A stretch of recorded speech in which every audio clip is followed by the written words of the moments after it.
Okay guys, so this is part 2 of how you can buy quality.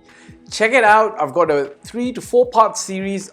One of my subscribers asked me, how can we make sure we're buying quality? Stick to the end, watch all the parts, you'll understand, and hopefully you'll be able to invest in quality and purchase quality in Dubai. My name is Fahd Dawood. I talk about real estate internationally, Dubai specifically, also your life and my life, and our path to financial bliss. I'm also the author of The Intelligent Real Estate Investor. If you want to work with me, there is a link below on how you can reach out to me. I can run you a quick strategy session for you to understand how or where you should be beginning your investment journey.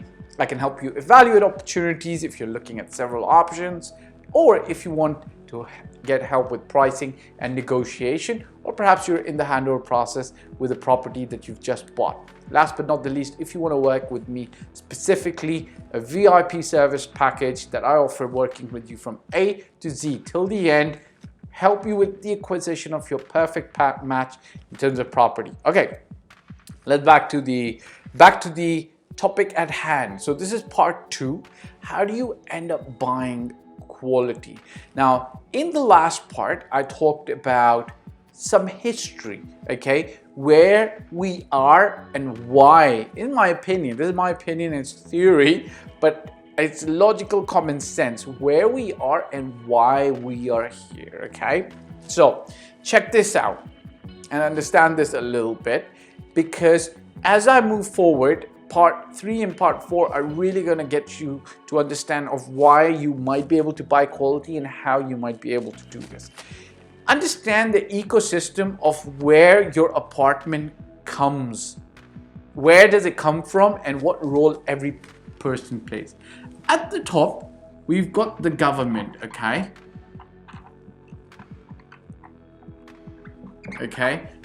In Dubai, that's the Dubai municipality. What's the government's role in this, right? They're going to be making policy, regulation, ensuring, essentially speaking, that all development is adhering to international standards, so on and so forth, okay? So that's the government's role. Everybody kind of knows it. We're not going to touch a lot on that. What I do want to touch upon is the developer, okay? Essentially speaking, it's not the government that's responsible for the kind of quality that you're getting in your apartment, townhouse, villa, office, shop, property, right? Essentially speaking, let's face it, it's the developer that's at the end of the day, completely responsible to a large extent. What you do have to understand is that unless it's a quasi-government developer, by quasi-government developer, there's a few in Dubai whose mandate is to push forward. You know, it's not just profit and money.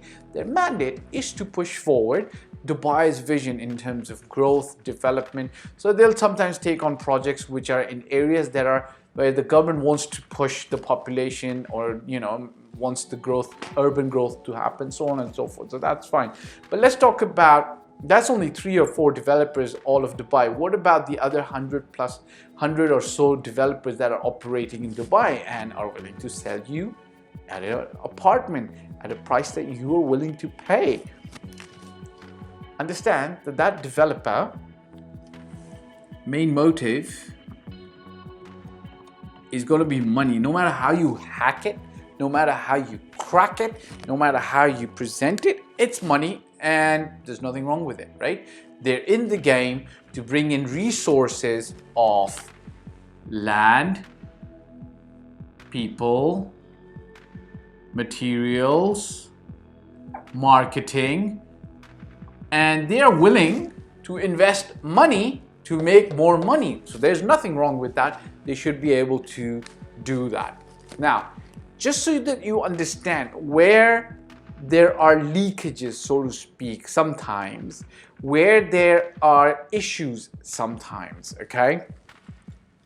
Essentially speaking, once the developer has acquired a piece of land, okay, The developer approaches somebody known as the consultant, okay? Here is the consultant. Okay, the consultant's job, essentially speaking, is to, so we'll just make it like this. Consultant's job is to design the tower, and he's going to make the design of what exactly should be built on this plot of land. Okay, consultants charge between 1% to, I believe, 3%, sometimes 4% in terms of villas, of the total cost of this building. Okay, so why is the consultant in the game? The consultant's in the game to make money, right? He's got his family to take care of, his employees to take care of, which is fine, right? They're in it for money, and that's perfectly fine. But essentially speaking, the developer goes to the consultant, and the consultant says, okay, I'll build, this is the tower that you should build. Developer gives him their vision, and then the consultant says, this is going to be my fees on the total cost of the tower. Okay, then we've got somebody called the contractor, okay, or the contractor or the construction company. Okay, let's say call it construction company. Okay, now the government has made very good policy to ensure that the consultant is generally separate from the contractor. Okay, they're not the same. The reason is the consultant is essentially the monitor of ensuring that the developer's vision gets translated in actuality. So if the developers approached the consultant and said, look, I want really super high quality building that people are going to be happy living in, then the consultant's job is to make sure that the contractor delivers that. Okay, now why is the contractor in the business of construction? No surprises here, the contractor also wants to make money. Now here's where things get a little iffy, a little difficult sometimes. Up and down, things happen. Okay, here's the situation. Now the developer can be of two sorts. The developer could be of the kind that says to the consultant, listen, my vision is to build an amazing building. Good furniture, good fixtures, good fittings. I want the bathroom set, the toilet, the bathtub to come from Italy. Not just say made in Italy, to come from Italy. So the developer is going to be two kinds, right? The developer wants quality but does not want to spend money. So now the developer says to the consultant, I want quality, but I don't want to spend money. Guess what the consultant has to do when he goes to the market? He's going to go to the market and float a tender, okay? They essentially go and look for contracting companies that are going to be willing to deliver this building at this quality without spending and charging them too much money, okay? Now, contractors generally deliver buildings between 200 dirhams per square foot, anywhere to 400 dirhams per square foot. So when you're purchasing an apartment that's priced at 600 or 800 or 1000 dirhams per square foot, the construction cost in there could be between 200, sometimes it could be 180, it could be a little bit lower than this as well. In some circumstances, could be 180. So, you're essentially paying for that cost, this cost, land cost, essentially speaking, and then marketing and people and overheads and etc. And obviously the developer's profit. That's what you're paying for, right? Now, as I said, there's two types of developers. The developer says, I want quality, but I'm not willing to spend a lot of money. Guess what's going to happen? The consultant's going to go and try to float a tender to 3 or 4 contractors. Okay? Contractor is going to say, listen, if you want this quality, we have to charge you 400 dirhams per square foot. The consultant's going to say, sorry, you can't charge me 400 dirhams per square foot because my developer's not willing to pay you 400 dirhams per square foot. He's only willing to pay you 180 dirhams per square foot. Now, mature contractors would walk away from the job. Immature contractors are going to do something different, okay? They're going to say, okay, we'll deliver you a good quality building at 180 dirhams per square foot. They would take on the project, but guess what would happen, okay? The door handles, okay, I've actually seen this happen. My father's quoted this to me in a building. The door handles say made in Italy, but even iPhones are made in China today, right? And you know, my father been in the construction industry for 35 plus years. You know, you can literally hold a door handle and know if it was made in Italy or if it was. Nothing wrong with China, right? China makes rockets go to space now, but you know, there's in China high quality and low quality and very low quality. So what the contractor is going to start doing now is they're going to start saying that this was bought in Italy, but it wasn't really from Italy. It was some substitute, third grade substitute, essentially speaking, because because they bid the project so low, they're going to start cutting corners to make money. Now, sometimes the contractor is not doing that willfully. It's some low-level manager who's doing that. So whereas he's going to charge money, let's say each door handle costs 200 dirhams, whereas he's going to charge 200 dirhams for it, he's just going to put a door handle that's worth 100 dirhams. And he's going to pocket the rest of the money. Now, who's supposed to be overseeing the contractor? It's the consultant, right? Remember?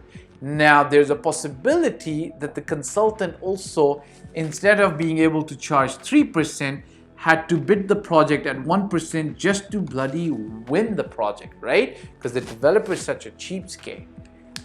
And because the consultants won the project at such a low price, he's going to allow the contractor to do these kind of shoddy things so that some money gets kicked back to the consultant. Now, I'm not saying that this is all the time the case.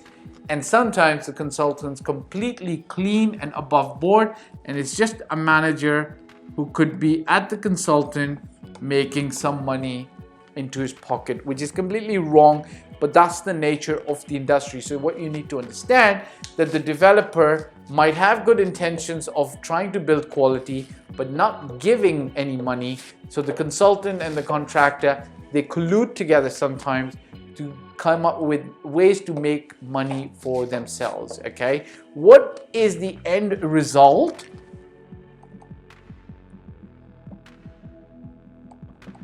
The construction of the building is going to be subpar, okay? Or the material used in the building. Okay, hold on. We already identified with part 1 that the construction is of international standards, okay? There's a 10 years guarantee on the construction because Dubai municipality is making sure that international standards are getting met. But there's the little things that are going to count here, right? The workmanship is going to be shoddy. The fixtures and fittings, perhaps, the bathrooms, the toiletry, the cabinets are not going to be from Italy. They might say made in Italy, so on and so forth. That's in one scenario. I'm going to give you an actual other scenario. This is an actual developer who has a few buildings in Dubai.